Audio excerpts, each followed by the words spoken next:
तो हेलो बच्चों, हमारे चैनल एजुकेशन बाय रीता में आपका स्वागत है। तो बच्चों, आज हम 6th क्लास की हिस्ट्री का 7th चैप्टर पढ़ेंगे, मौर्य साम्राज्य।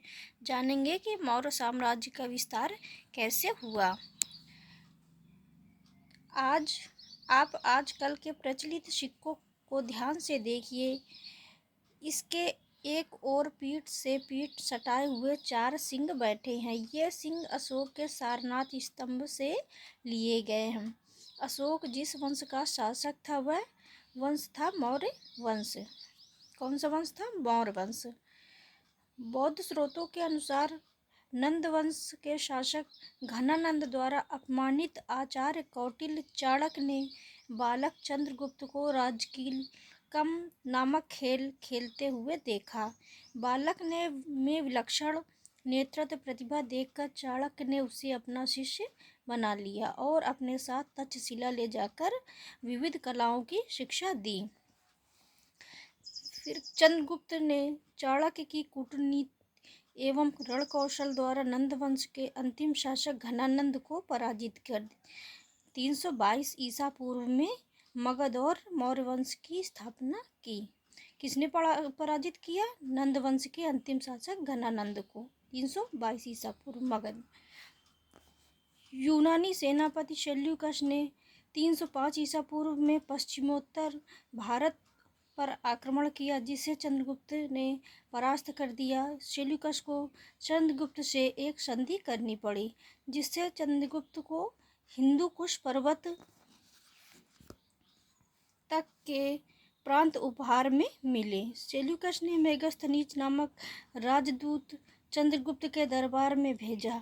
इस प्रकार चंद्रगुप्त ने भारत में प्रथम बार एक केंद्रीय शासन के अंतर्गत विशाल साम्राज्य स्थापित कर लिया। यूनानी लेखकों ने चंद्रगुप्त के लिए चिंड्रोकोट्स नाम का उल्लेख किया है। मौर्य प्रशासन देखेंगे, मौर्य प्रशासन कैसा था उस समय। मेगास्थनीज की इंडिका और कौटिल्य चाणक्य के अर्थशास्त्र पुस्तकों से मौर्यों के विशाल प्रशासन तंत्र की जानकारी मिलती है। किससे? मेगास्थनीज, इंडिका और चाणक्य की अर्थशास्त्र पुस्तक से मौर्यकालीन समाज के शासन तंत्र की जानकारी मिलती है। चंद्रगुप्त सारे अधिकार अपने ही हाथों में रखे हुए थे। राजा की सहायता के लिए एक मंत्री परिषद गठित थी, जिसके सदस्य राजा को सलाह देते थे। चाणक्य चंद्रगुप्त मौर्य के प्रधानमंत्री थे। इतने बड़े साम्राज्य के अच्छे प्रशासन के लिए तीन स्तरों की शासन व्यवस्था थी: प्रांत, फिर जनपद और नगर गांव। पहला क्या है? फर्स्ट नंबर, इस समय नौकरशाही व्यवस्था थी, वेतन राजकोष से दिया जाता था। दूसरा पॉइंट है, प्रांत से लेकर गांव तक की वस्तु स्थिति को राजा समय समय पर दौरा करके स्वयं भी देखता था। तीसरा पॉइंट है, गुप्तचर पूरे साम्राज्य की सूचना राजा को देते थे। चौथा पॉइंट है, बाहरी आक्रमण एवं आंतरिक विद्रोह को दबाने के लिए थल, पैदल, हाथी, घोड़े एवं जल सेना राजा के पास थी। पांचवा पॉइंट है, इतनी बड़ी व्यवस्था चलाने के लिए धन की आवश्यकता थी, जिसके लिए राजा की नीति खजाने को हमेशा भरा रखने की थी। इस समय राजस्व व्यवस्था बहुत अच्छी थी। फिर छठवां पॉइंट है, कृषि कर, सिंचाई कर, व्यवसायी संगठनों पर बिक्री कर आय के मुख्य स्रोत थे। इन करों को बड़ी सावधानी से इकट्ठा किया जाता था। इन करों का लेखा जोखा रखा जाता था। सातवां पॉइंट है, राज्य में आने वाले जंगलों एवं खानों का राजा का स्वामित्व होता था। राजा अपनी सेना के लिए हथियारों का निर्माण करता था। आठवां पॉइंट, लगभग 2500 वर्ष पहले के शासन का ढांचा आज भी हमारे देश के शासन के ढांचे से मिलता है।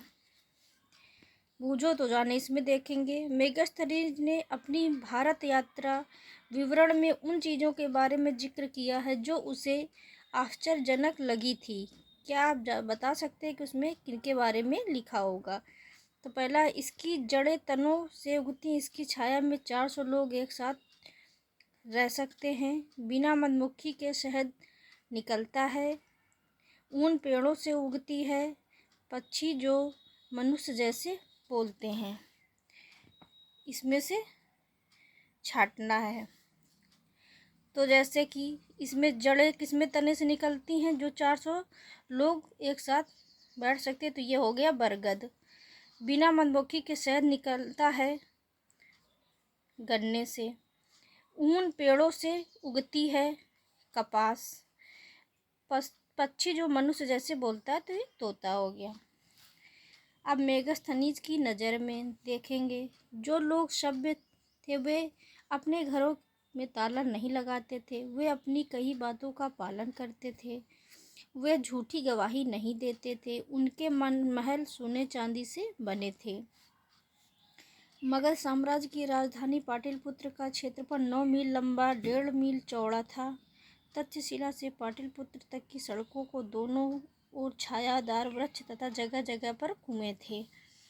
चंद्रगुप्त के बाद उनका बेटा बिंदुसार मगध की गद्दी पर बैठा। बिंदुसार के बाद उनका बेटा अशोक मगध पर सम्राट बना, मगध का सम्राट बना। चंद्रगुप्त मौर्य ने जो साम्राज्य स्थापित किया था उसमें से कलिंग स्वतंत्र हो गया था। अतः उत्तराधिकार प्राप्त करने के बाद अशोक के सामने सबसे बड़ी चुनौती थी कि कलिंग की विजय। आखिरी लड़ाई, इसमें कुछ दृश्य दिखाए गए हैं और कहानी के माध्यम से बताया गया है कि कलिंग का युद्ध में अशोक ने किस प्रकार अपने को हार मान लिया था और युद्ध करना बंद कर दिया था। तो कलिंग एक स्वतंत्र राज्य है जो हमारे विरुद्ध कभी भी उठ सकता है। हमें कलिंग पर हर हालत में विजय प्राप्त करना है। कौन कह रहा? ये अशोक कह रहा। इस युद्ध में कलिंग की सेना को भारी क्षति हुई। सेनापति, युद्ध में कितने लोग मारे गए? सेनापति से पूछ रहा, तो सेनापति बता लगभग 1 लाख लोग मारे गए और 1.5 लाख बंदी बनाए गए। तो युद्ध के भयानक दृश्यों एवं परिणाम को देख सुनकर अशोक बेचैन हो उठा और उसने मन में शांति ढूंढने के लिए कोशिश की। मेरे मन की शांति खो गई है, यह शांति तुम्हें बुद्ध के चरणों में मिलेगी। अशोक ने ऐसा फैसला किया जो आमतौर पर कोई राजा नहीं करता है। उसने कलिंग के युद्ध में हराने के बाद तय किया कि वह भविष्य में कोई युद्ध नहीं लड़ेगा। फिर आगे देखते हैं। अशोक में परिवर्तन आने लगा। उसने अपना सारा ध्यान लोगों की भलाई और खुशी में लगाना शुरू कर दिया। यात्रियों की सुविधाओं के लिए उसने विश्राम गृह एवं मरीजों एवं पशुओं के लिए चिकित्सालय बनवाए। उसने स्तंभ बनवाए। अशोक ने अपने राज्य में जगह जगह खंभों की ऊपरी सिरों पर कहीं बैल, कहीं हाथी, तो कहीं सिंह बनवाए। उसने शिलाओं एवं गुफाओं पर अपने संदेश खुदवाए, जैसे कि आप फोटो में देख सकते हैं। अब आगे देखेंगे अशोक का धम्म। धर्म को पाली भाषा में धम्म कहते हैं। अशोक स्वयं राज्य में दूर दूर की जगहों का दौरा करता था। अशोक ने अपने राज्य में जगह जगह चट्टानों पर लंबे सुंदर चमकाए हुए पत्थरों से बने खंभे गड़वाए। इन खंभों पर वहाँ के अधिकारियों एवं लोगों के लिए अपने संदेश भी खुदवाए ताकि लोग उसकी बातों पर ध्यान दे सके। उसने ये संदेश लोगों की बोलचाल की भाषा यानी प्राकृत भाषा में लिखवाए। चट्टानों एवं खंभों पर खुदे उसने संदेशों से हम अशोक के समय की कई बातें जान सकते हैं। हर किस्म के लोगों पर युद्ध का बुरा प्रभाव पड़ता है, इससे मैं बहुत दुखी हूँ। इस युद्ध के बाद मैंने मन लगाकर धर्म का पालन किया और दूसरों को यही सिखाया है। मैं मानता हूँ कि धर्म से जीतना युद्ध से जीतने से बेहतर है। मैं ये बातें खुद कह रहा हूँ ताकि मेरे पुत्र और पौत्र भी युद्ध करने की बात ना सोचें और धर्म फैलाने की बात सोचें। उसने जीवन के बारे में प्रजा को सही राह दिखाने के लिए अलग से अधिकारी रखे जिन्हें धम्म महामात्र कहा गया। उनका काम था कि वे गांव-गांव, नगर-नगर जाकर लोगों को सही व्यवहार की बातें बताएं। आइए अशोक के स्तंभ अशोक के जो संदेश थे उसको पढ़ते हैं। यहाँ किसी जीव को नहीं मारा जाएगा और उसकी बलि नहीं चढ़ाई जाएगी, ये संदेश उसने लिखवाया था। लोग तरह तरह के अवसरों पर तरह तरह के संस्कार करते हैं। ऐसे धार्मिक संस्कारों को करना तो चाहिए, पर इनसे मिलने वाला लाभ कम ही है। कुछ संस्कार ऐसे होते हैं जिनसे ज़्यादा फल मिलता है। वे क्या हैं? वे हैं दास और मजदूरों से नम्रता का व्यवहार करना, बड़े आदर करना, जीव जंतुओं पर दया करना, गरीबों को दान देना आदि। ये सांची का स्तूप है। अशोक प्राचीन भारत का एक महान शासक है। अशोक को इसलिए महान नहीं कहा जाता है कि उसने प्राचीन भारत का सबसे बड़े साम्राज्य पर शासन किया था, बल्कि विश्व को शांति, अहिंसा व संदेश देने एवं उसकी जन कल्याण की भावना के कारण ही उसे महान कहा गया। अशोक ने अपने पुत्र महेंद्र और बेटी संघमित्रा को अपने संदेश के प्रचार प्रसार के लिए श्रीलंका भेजा। अशोक ने बौद्ध धर्म के सिद्धांतों में एक रूपता लाने के लिए पाटलिपुत्र में एक बड़ी सभा की, जिसे तीसरी बौद्ध संगीत सभा भी कहते हैं। इसमें अतिरिक्त अशोक ने बौद्ध स्तूप और धार्मिक स्मारक में बौद्ध विहार और भिक्षुओं के रहने का स्थान का निर्माण कराया था। सांची के स्तूप के निर्माण की शुरुआत उसी ने ही कराई थी।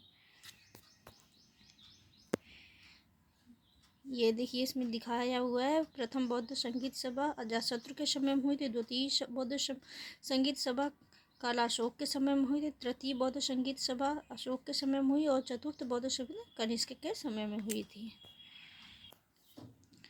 पीठ से पीठ सटाकर बैठे हुए चार सिंह हमारा राज चिन्ह है। इसे अशोक के सारनाथ स्तंभ से लिया गया। विश्व के इतिहास में अशोक के समान उदार व मानवतावादी सम्राट आज तक नहीं हुआ।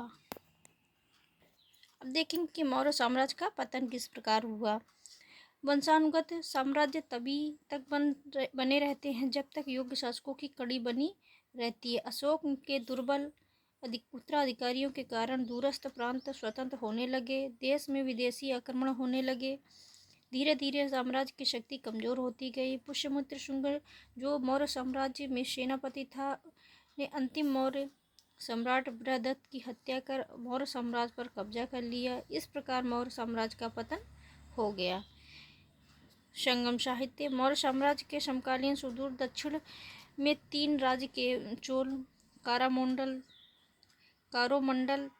चेर, केरल एवं पांड्य दक्षिण छोर थे। इन राज्यों के इतिहास की जानकारी तमिल भाषा और प्राचीनतम साहित्य संगम साहित्य में मिलती है, जो प्रथम शताब्दी में लिखा गया था। इससे इन राज्यों के जीवन एवं संस्कृति का पता चलता है। तो ये बच्चों हमारा था मौर्य साम्राज्य का चैप्टर ख़त्म हुआ।